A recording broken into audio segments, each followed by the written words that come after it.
There's a game that combines two of my favorite things. My favorite farming sim and one of my favorite animes. And there's currently a demo available on Steam during Next Fest. So let's talk about it.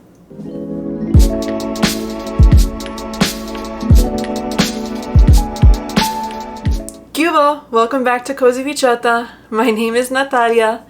And in today's video, we're going to be talking about a game that takes Stardew Valley and Sailor Moon, meshes them up together, and makes a beautiful farming sim. Fields of Mistria has announced its demo release during Steam Next Fest until June 17th, and its early access release date for August 5th. So please make sure to check out the demo while it's currently available on Steam and relive a Sailor Moon nostalgia while enjoying the farming sim genre. Before we get into my review of the demo, let me read the description that is on Steam. Get ready to begin a brand new life in a world that's brimming with possibilities. Mistria, an idyllic village tucked between forest and sea, has offered you an overgrown but full of potential homestead in exchange for your assistance. Restore the town to its former glory after an earthquake wreaks havoc and strange magic begins to flow through the land. In the spiritual successor to the farm sim RPGs of the late 90s and onward, build the farm of your dreams as you discover magic, romance, and adventure. In the game, you will be able to customize your character, home, and farm to suit your style, farm, fish, mine, and craft your way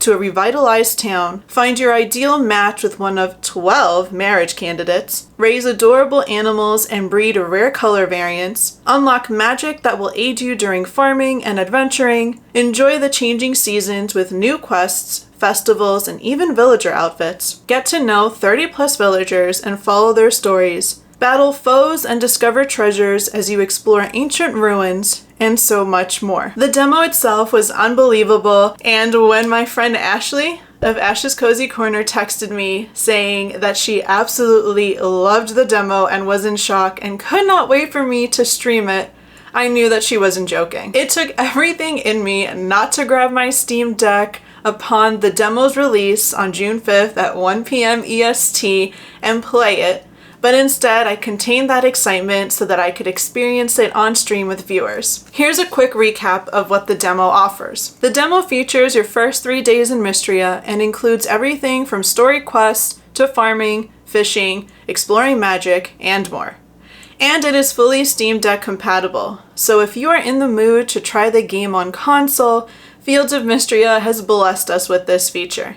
And the controller worked flawlessly. I was able to connect it without any issue, and the button seemed second nature to me. I absolutely adored that the devs took their time to make sure that all these features were available during the demo release so people could get to experience the game in their best comfort. I am a pixel art girly. It's my favorite graphic style when it comes to games. I know some people can get kind of tired of the pixelated look, but for me it is one of the most comforting styles out there, and Fields of Mistria definitely checked the box by making sure that the pixel art style was beautiful. I loved the colors. It had a very soothing, cotton candy, mystical, magical vibe to it, which I was really excited to see. And on top of that, the character portraits took pixel art and anime and combined it together, so you did get that feeling that you were watching Sailor Moon in a pixelated world, which you couldn't really ask for more. The music was absolutely enjoyable. I loved the sound effects, and I already know who I want to romance in the game, so I'm super excited to get my flirt on once early access is available. Now the demo itself. I loved being able to dive right into the game, get to have some story and history behind why I am where I am, get to interact with all the different NPC players, get some cutscenes, interact with a little bit of the farming mechanics, the mining, and the mining was phenomenal. Being able to see some of the quests, the museum, fishing, the demo was able to offer a little bit of everything. So let me start off with the farming. The farming has its basic farming mechanics where you get to hoe into the ground and plant your crops, but the one thing that I noticed that is probably going to have a bit of an Animal Crossing New Horizon feel to it is that you're able to design the layout of your farm unlike any other farming sim out there. You get to unlock a shovel later on to be able to dig into the landscape to make your croppable ground into designs. I've seen a few pictures on Steam of heart-shaped areas to plant your crops, so I'm super excited to see how creative players get in designing a layout that is mystical and magical. In terms of the fishing, I loved the fishing. As much as I love devs getting super creative with developing these intricate and unique mini games for fishing, I liked that this game was simple.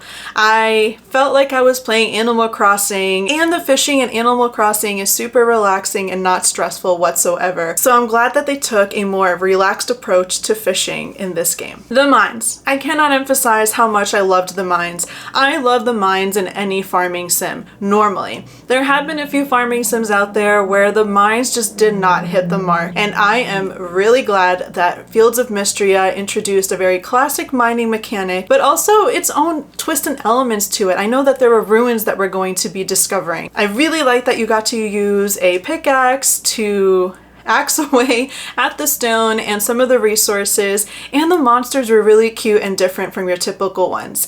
They had those slime looking ones, but with a very different twist. And on top of that, to get further down into the levels, you have your basic ladder mechanic, and I'm wondering if they're gonna incorporate any sort of magic into the mines and ruins at all in this game. Magic was gently introduced, but I didn't get to really explore it too much, other than meeting that one character whose home was stunning. And I mean, she had a whole vibe to her. Her whole entire aesthetic was super crystally and mystical and magical and witchy and goth, and I loved her to pieces. The other part of the game that I really enjoyed was the museum itself. When you donate items at the museum, you get to see the different bundles, and each bundle is separated by season and maybe area.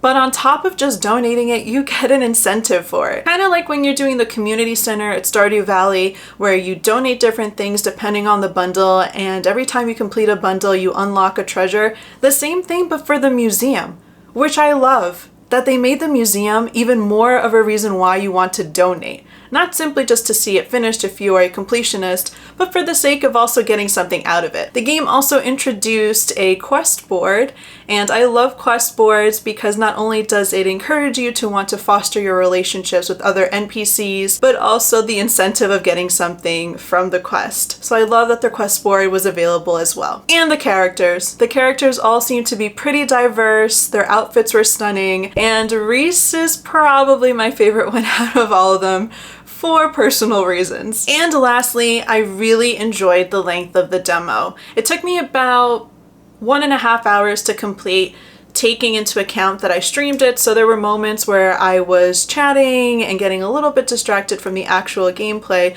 So I would say the demo is about 1.5 hours, which I think is more than enough time to be able to engage with the game, especially the way that Fields of Mistria had the demo set up. You get to explore 3 days, and in those 3 days I got to farm and mine and talk to characters, fish, explore the museum, and so much more. And in those 3 days, the storyline was not completely given away to me, but I was able to dabble into it to kind of get a feel for what Fields of Mistria holds for me. I got to interact with the farming, and the character interactions made me really want to get to know each one of them even more. This game made me want the early access release to be right now, and it made me feel like when you're reading a sample of a book trying to figure out whether or not you want to end up getting it, and you finish the sample and you're just like, wait, I need to get this book now. That's how good the sample was. Or I can't wait for the release date of this book because I just read the sample of it and it was that good. That is how I felt about Fields of Mistria. So if you're looking to try out a new game during Steam's Next Fest and you really want to dive into a farming sim, I would say definitely look into Fields of Mistria. It was really, really enjoyable. Every second of it was great. I didn't even encounter any bugs. I don't know if anyone has yet, but I didn't have any issues whatsoever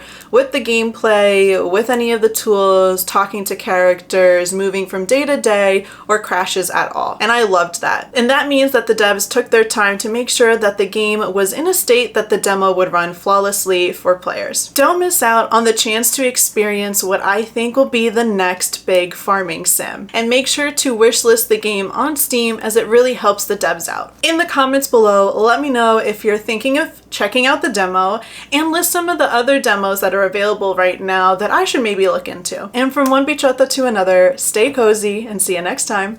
Adios!